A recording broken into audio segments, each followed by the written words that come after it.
안녕하세요. 책 읽어주는 그녀 라라입니다. 제가 오늘 소개해드릴 책은 무례한 사람에게 웃으며 대처하는 법입니다. 이 책은 2018년에 출간되어 많은 분들께 오랜 시간 사랑을 받고 있는 스테디셀러이기도 합니다.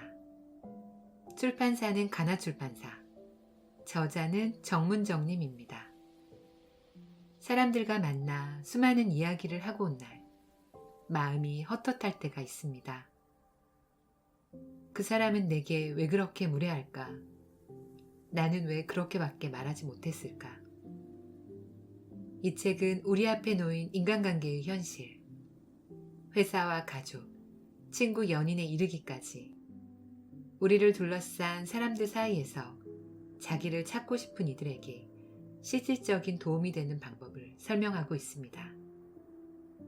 대인관계가 어렵고 대인관계로 마음의 상처를 받고 무례한 사람에게 어찌할지 모르는 그저 착하기만 한 사람들에게 도움이 되는 책이라고 생각해요.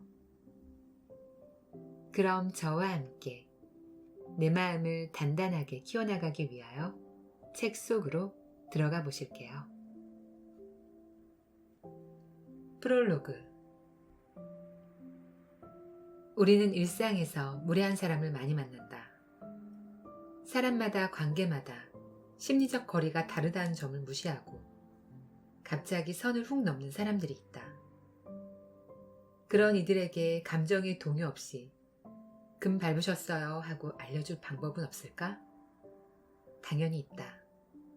이 책에서 내가 알려주고자 하는 게 바로 그것이다. 다만 그 방법을 실제로 사용하려면 연습이 좀 필요하다. 나는 20대를 거치면서 나에게 상처 주는 사람을 참기만 하면 스스로 무기력해진다는 걸 알았다.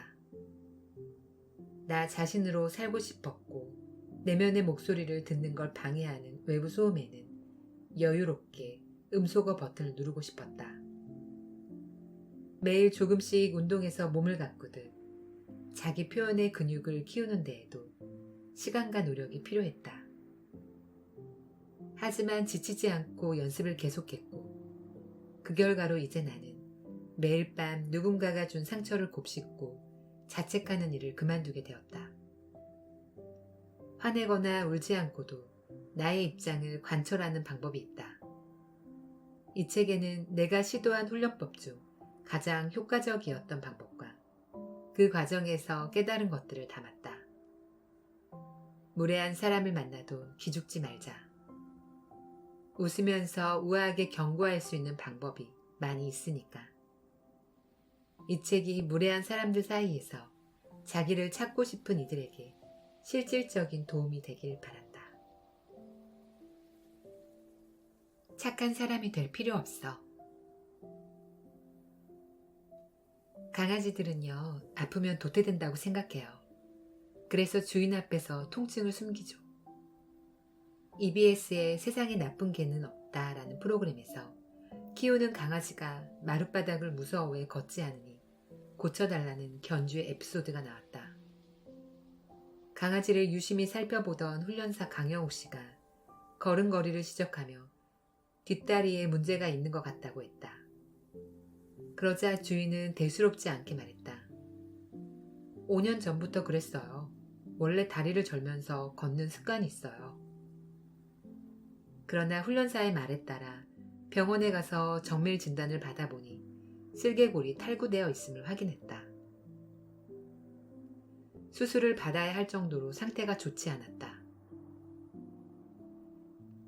그 개는 통증 때문에 미끄러워지기 쉬운 마룻바닥을 무서워한 것인데 주인은 단순히 걷는 것을 싫어한다고 믿어온 것이다. 아유, 착하기도 하지. 개는 항상 주인의 칭찬을 기다린다. 사람 입장에서 착한 개란 이런 것이다. 배변을 정해진 곳에 하고 주는 것을 무엇이든 잘 받아먹으며 사람을 절대 물지 않고 주인이 없어도 집안을 어지르지 않고 얌전하게 기다리는 것. 이런 일들을 할 때 개는 착하다는 칭찬을 듣고 간식도 얻어낼 수 있다. 사람도 그렇다. 착한 아이는 부모의 말을 잘 듣는 것이 기본이다. 음식을 주는 대로 골고루 잘 먹고 친구나 형제 자매와 싸우지 않고 양보를 잘하며 떼쓰지 않고 울지 않아야 한다. 그럴 때 아이는 순하고 착해서 부모를 힘들게 하지 않는다고 칭찬을 받는다. 누구나 어릴 때는 부모에게 전적으로 의존한다. 착한 아이가 되어서 사랑과 인정을 받고 싶어 한다. 문제는 어른이 된 후에도 그 심리에 지배당할 때 발생한다. 아이는 부모에게 기쁨을 주는 만큼 실망도 안기며 자란다. 부모의 기대는 언제나 과도하고 자녀의 생각과는 어딘가 조금씩 빗나가기 때문에 자연스러운 모습이다. 한 인간이 주체적인 존재로 성장하는 데는 이 같은 부모와의 투쟁이 꼭 필요하다.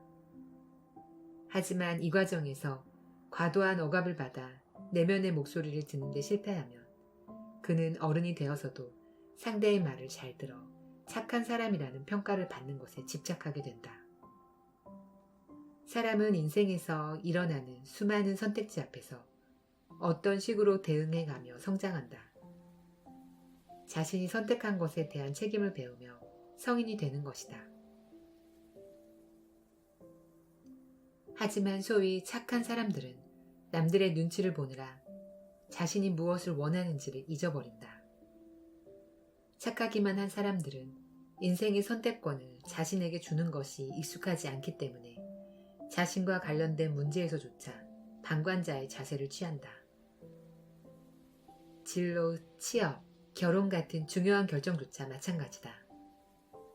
내가 온전히 선택한 것이 아니기에 잘못되면 포기하는 것도 빠르고 남 탓을 하는데도 익숙하다. 주인공이 아닌 관찰자로서 살아가는 것이다. 착하다는 평가에 집착하는 사람이라면 자신이 진짜로 원하는 것이 무엇인지 생각해보는 습관을 가지길 권한다. 주변에 그런 사람이 있다면 항상 양보하지 않아도 내 주장을 펼치더라도 미움받지 않는다라고 조언해 주기를 바란다. 그런 울현을 하려면 좀 미움받으면 어때? 모두에게 사랑받을 순 없는 거니까. 하고 애써 담대해질 필요가 있다. 착해지려고 애쓰지 마라.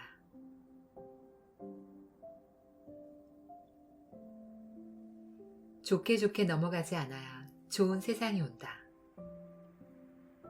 장교이던 남자를 사귄 적이 있다. 군인 신분이지만 출퇴근을 하기에 자주 볼 수 있어서 좋았다. 연애 초기에는 보고 또 봐도 보고 싶으니까 평일 저녁에도 약속을 잡곤 했다. 그런데 들뜬 마음으로 기다리고 있으면 그가 미안하다며 약속을 취소하는 날이 잦아졌다. 그럴 때 사유는 딱 하나였다. 윗분 지시가 내려왔다는 것이다. 설명해주는 상황들이 나로선 이해가 안 가는 경우가 많아 묻곤 했다. 그걸 꼭 퇴근 시간 후에 해야 하는 거야? 일을 왜 그렇게 비효율적으로 하지? 그러자 남자친구는 군대에선 그런 질문은 하는 게 아니라며 이렇게 말했다. 군대에서는 바깥 세상과 달리 없는 게 세 개 있어. 합리성, 효율성, 그리고 인권. 2017년 8월 노예 공감병이 사람들의 분노를 불러일으켰다. 육군 대장 부부가 공감병들에게 상상을 뛰어넘는 가혹행위를 해 병사가 자살 시도까지 한 것이다. 부부가 데리고 있던 공감병들은 24시간 전자팔찌를 착용해 불려다녔고 일과 후 자유시간도 없었다. 말을 듣지 않으면 영창을 보낸다고 협박하고 썩은 과일이나 뜨거운 부침개를 얼굴에 집어던지기도 했다고 한다. 전역 공감병 A씨는 인터뷰에서 병사들을 하인부리듯 했던 게 가장 힘들었다라고 말했다. 해당 기사가 보도되자 비슷한 일을 겪었다는 증언들이 쏟아졌다. 명문대에 다니는 이를 차출해 장군 자녀들의 개인 과외 교사로 쓰고 텃밭을 관리하게 했으며 폭언과 폭행까지 일삼았다고 한다. 현대판 산호비 수준이다. 육군 규정의 공감병은 장갑급 지휘관의 승인하에 시설관리, 지휘 통제실 연락, 식사 준비 등 공적 임무만 가능하다고 되어 있다. 명백한 규정 위반이다. 내가 일하는 미디어에서 이와 관련된 콘텐츠를 제작하고 싶어 전역한 지 얼마 안 된 대학생들을 섭외했다. 첫 질문은 이것이었다. 당신은 군대에서 갑질을 당한 적이 있나요? 기다렸다는 듯이 경험담이 나오리라 기대했지만 처음에는 다들 이런 반응을 보였다. 군대에서 갑질이요? 잘 생각이 안 나는데. 갑질이라고 할 것까지는 없었던 것 같아요.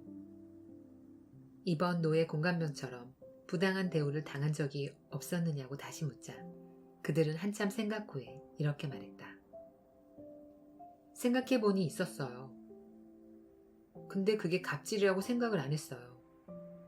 왜냐면 군대에선 그게 너무 당연하니까. 이제 생각해보니 갑질이네요. 노예 공감병 기사의 댓글 상당수가 터질 것이 터졌다. 나도 비슷한 일을 당했다였다. 문제는 늘 있었다. 그걸 문제시하지 않았을 뿐이다.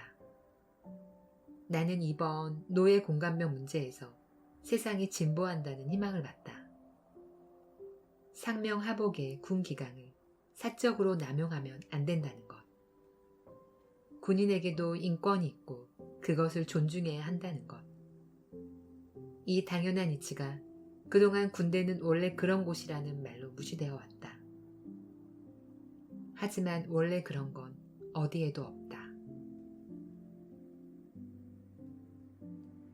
아무리 그래도 이건 아니잖아 하고 누군가 목소리를 낼 때 세상은 서서히 변하기 시작한다. 다들 그렇게 살아. 좋은 게 좋은 거지. 같은 말은 그만하고 비상식적인 관행 앞에서 눈을 감지 않겠다고 다짐할 때 세상은 진짜로 좋아진다. 2017년 10월 국방부는 공감병 제도를 폐지했다. 제도가 생긴 지 60년 만의 일이다.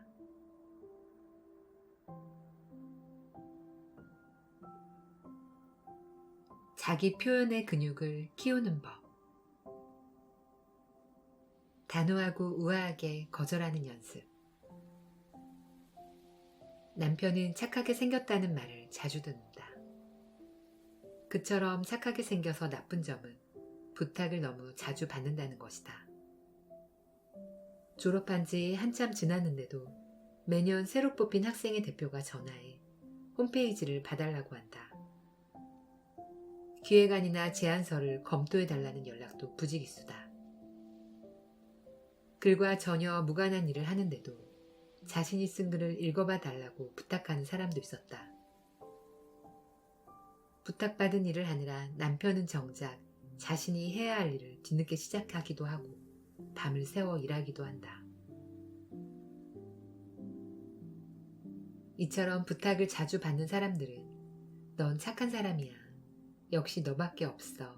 라는 말을 듣는 걸 포기하고 싶지 않고 상대를 실망시키고 싶지 않아 자신을 혹사하면서까지 에너지를 쓰곤 한다. 그러나 인간관계에서 중요한 것은 중요도에 따른 시간과 에너지의 분배다. 무례한 사람의 부탁이라면 아예 단호하게 거절하는 것이 좋지만 가끔은 모호한 경우가 있다. 지금의 관계를 유지하고 싶으면서도 부탁을 들어주기는 사정이나 능력이 여의치 않을 때다. 이때는 최대한 감정을 상하게 하지 않고 거절한 방법을 찾아야 한다. 부탁을 잘 거절하려면 우선은 반갑게 연락을 받아야 한다. 이를 통해 당신의 부탁을 들어주고 싶지만 상황이 어렵다는 메시지를 넌지시 전달하는 것이다. 연락이 오면 처음부터 떨떠름한 반응을 보이지 말고 우선은 환대하면서 말하는 내용과 일정을 사력 있게 들은 후 좋은 기회를 줘서 고마워. 그렇게 중요한 일에 나를 떠올려줘서 고마워. 라고 감사 인사를 하자. 그래야 거절당하는 사람도 상처받지 않는다.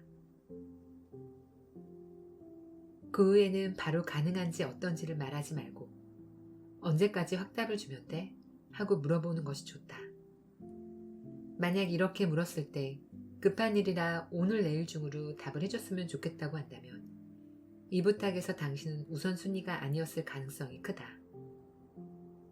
다른 사람에게도 부탁을 했지만 거절당해 돌고 돌아 당신에게 왔을 확률이 높으니 덜 미안해하면서 요즘은 바쁜 일이 있어 어렵다고 바로 거절해도 된다. 그토록 급한 일이라면 상대방도 무리한 부탁임을 알고 있고 안 될 가능성이 크다고 생각하고 있기에 거절당하더라도 크게 섭섭해하지 않는다. 그처럼 촉박한 경우에는 오히려 시간을 끈 후 최종적으로 거절의 의사를 밝혔을 때 상황이 더욱 곤란해질 수 있다. 상대가 내가 해주는 줄 알고 진행하고 있었는데 이제 와서 안 된다고 하면 어떻게 해? 하면서 죄책감을 유도해 거절할 수 없는 상황으로 몰고 갈 수 있다. 확답하는데 시간적 여유가 좀 있다면 우선은 스케줄을 보고 다시 연락하겠다고 한 후 전화를 끊는다. 하루 이틀 정도 생각을 해본 뒤 역시나 무리라는 생각이 든다면 다시 연락해 최대한 부탁을 드려주려 했지만 최근에 집안 사정이 있어서 또는 회사 업무가 과도해서와 같은 이유로 어렵겠다고 말한다. 이 이야기를 먼저 한 뒤 만약 비용이나 일정 등 협상의 여지가 있는 일이라면 의견을 제시해보자. 그러면 상대는 당신이 제시하는 조건을 최대한 들어주려 할 것이다. 만약 도저히 일정이 맞지 않는다면 주변에 그 일을 할 만한 다른 사람을 추천해 주는 것도 좋다. 상대에게 미움받는 것이 두려워서 안 된다고 하면 상대가 나를 떠날까 봐서 무리한 부탁을 자꾸 들어주는 식으로 관계가 설정되면 갈수록 부작용이 커진다.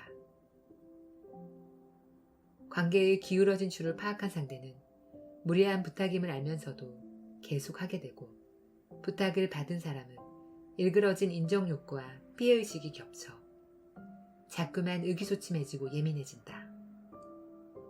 부탁받은 일을 해주는 것은 어디까지나 나의 마음이 기껍고 편안한 상태여야 한다. 자꾸 하소연하며 나를 비난하는 사람은 옆에 두지 않는 것이 좋다. 좋은 사람이라는 소리도 듣고 싶고 거절도 잘하고 싶다면 그건 욕심일 뿐이다.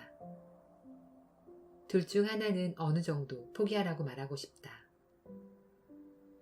나에게 상대의 부탁을 거절할 자유가 있듯이 거절당한 상대가 나에게 실망할 자유가 있다는 것을 받아들여야 한다. 모든 사람에게 좋은 사람이 되려고 하며 그 모든 사람에게 휘둘리게 된다. 부정적인 말에 압도당하지 않는 습관. 마음의 근육 키우기. 언니는 사는 게 재밌어요? 한 후배가 최근 상태에 대한 고민을 털어놓았다. 그는 요즘 아무것도 하기 싫다고 했다. 해봤자 삶이 나아지지도 않는데 계속 열심히 살아야 하는 이유를 모르겠고 자신을 둘러싼 인간관계가 의미 없게 느껴져 모든 걸 그만두고 싶은 우울감이 지속되고 있다고 했다. 나는 말했다. 당연하지. 누구나 한 번씩 그런 생각을 해. 나는 왜 이렇게 한심할까 하고 말이야. 후배가 놀라며 말했다. 언니는 그런 생각 안 할 줄 알았는데. 언니는 엄청 밝잖아요. 남에게 그럴싸해 보이기란 얼마나 쉬운가. 사람들은 자신은 적당한 가면을 골라 쓰고 세상에 나서면서도 남들은 가면을 벗고 있다고 착각을 하는 것 같다. 또 자신은 단순하게 정의되는 걸 싫어하면서 남에 대해서는 다 아는 듯이 판단하곤 한다. 나는 현재 직장 생활을 하고 있고 결혼을 했다. 또 잘 웃는다. 이런 나를 보고 누군가는 말한다. 너는 아무 걱정이 없겠다. 하지만 직장이 없고 미혼이라고 해서 불행한 것이 아니듯이 그럴싸해 보이는 삶도 그게 다는 아니다. 행복은 여름날 길에서 먹는 아이스크림 같다. 아주 잠깐 좋고 금세 사라져버리니까. 조울증처럼 나 좀 괜찮은데? 와, 난 왜 이따위일까? 라는 감정이 반복됐다. 미래에 대한 두려움에서 오는 불안, 다른 사람이 되고 싶다는 비교와 질투, 나 자신에 대한 반복되는 실망, 사랑받고 인정받고 싶다는 욕구, 어린 날의 상처 등이 자꾸만 울컥울컥 튀어나온다. 일일비하지 않는 사람이 되어서 상처 덜 받고 자존감 높게 살고 싶지만 그게 가능했던 적은 지금까지 단 한 번도 없었다. 주변을 둘러보면 모두 비슷한 고민들을 하는 듯하다. 몸 관리법에 대한 이야기는 이렇게 차고 넘치는데 어째서 마음 관리에 대한 이야기는 찾아보기 어려울까? 나 몸이 아파 라고 말하는 것은 괜찮지만 나 마음이 아파 라고 말하는 것은 큰 약점같이 느껴지기도 한다. 하지만 감기가 몸이 약해질 때 찾아오듯 우울증도 마음이 약해질 때 찾아오는 감기 정도로 접근할 순 없을까? 그렇게 되면 불현듯 우울감이 찾아오더라도 곧 나아질 거라는 희망이 생길 것이다. 신경정신과 의사인 하지영 교수는 불안이란 없애야 하는 존재가 아니라 관리해야 하는 대상이라고 말한다. 방심하면 금세 살이 찌는 몸을 대하듯 마음도 비슷한 관점에서 접근해 봐야 한다. 실제로 정상 체중을 유지하는 사람들의 비결은 대단한 정신력이 아니라 우선 몸과 건강에 관심이 많다는 것이다. 즐겨 입던 옷이 꽉 끼면 다이어트를 해야겠구나 깨닫고 점심에 과식한 것 같으면 저녁은 거르거나 가볍게 먹고 정기적인 운동으로 체력을 키운다. 많이 먹으면 살이 찌고 운동을 하면 근육이 생긴다는 사실을 자연스럽게 받아들이는 것이다. 반면 식이장애가 있는 사람은 언제나 날씬해야 한다는 강박에 사로잡혀 있다. 그래서 굶기와 폭식, 구토를 반복하게 된다. 그러니 마음의 근육을 키울 일이다. 마음의 근육을 키운다는 건 감정의 진폭이 없는 상태가 되는 게 아니라 언젠가 우울함이 찾아오더라도 빠르게 나아질 수 있는 회복력을 얻는 일이다. 그리고 이 회복력이야말로 사람들이 그토록 가지고 싶어하는 자존감과 깊은 관련이 있다. 무례한 사람에게 웃으며 대처하는 법. 살다 보면 무례한 사람을 만나기 마련이다. 그들은 내게 상처를 주고 당혹감을 안기며 기껏 붙잡고 사느라 힘든 자존감을 뒤흔들어 놓는다. 그들을 처음 봤을 땐 엉엉 울기만 했는데 계속해서 마주하는 동안 나름의 대응법이 생겨났다.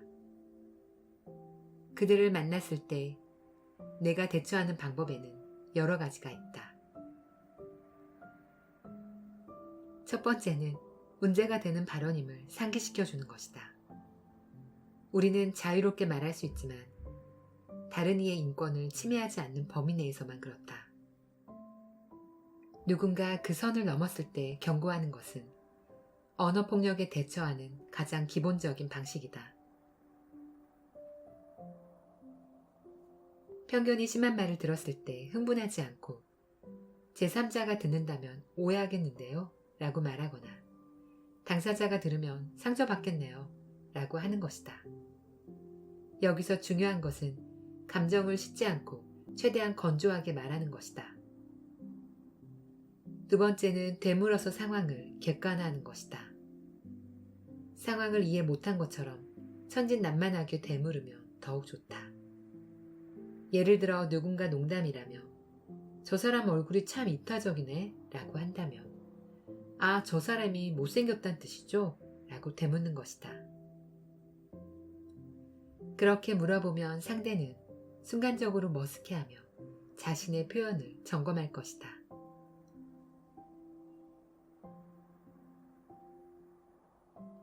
세 번째는 상대가 사용한 부적절한 단어를 그대로 사용해 들려주는 것이다.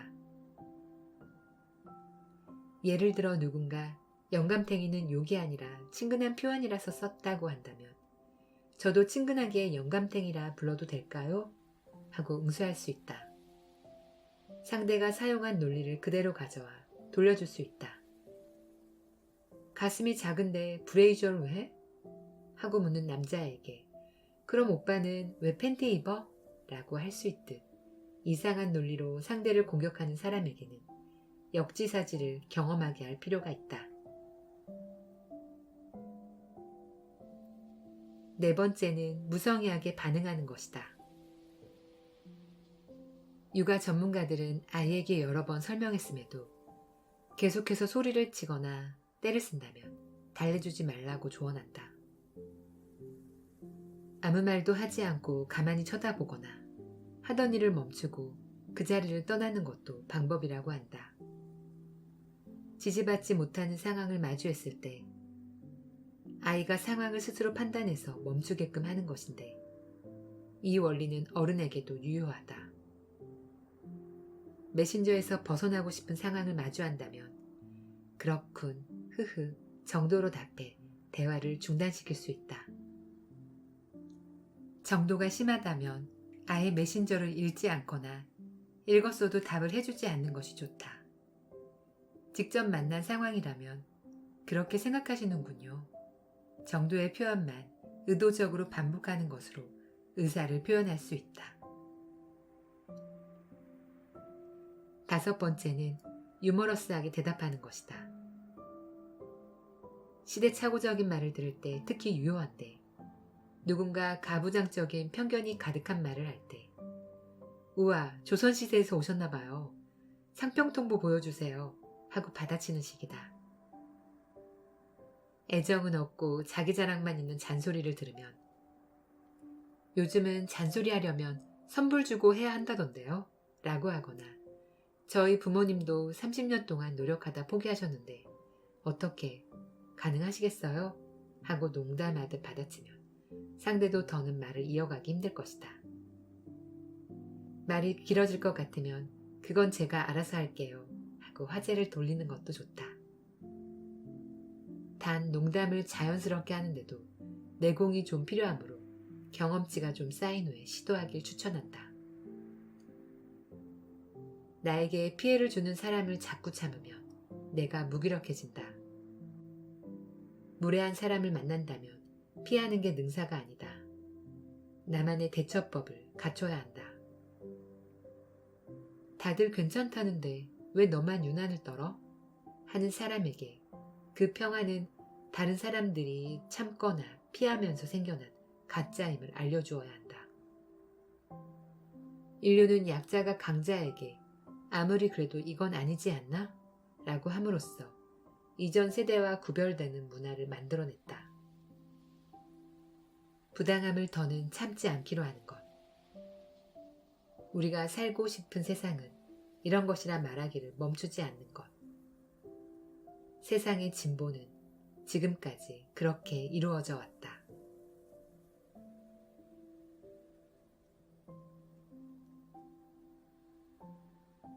지금까지 책 읽어주는 그녀 나라였습니다. 오늘도 끝까지 들어주셔서 감사합니다. 제가 개인적으로 좋아하는 달이 5월입니다. 5월의 푸르름 아래에서 편안하고 행복하시길 바랄게요. 저는 항상 여러분을 응원합니다. 사랑합니다.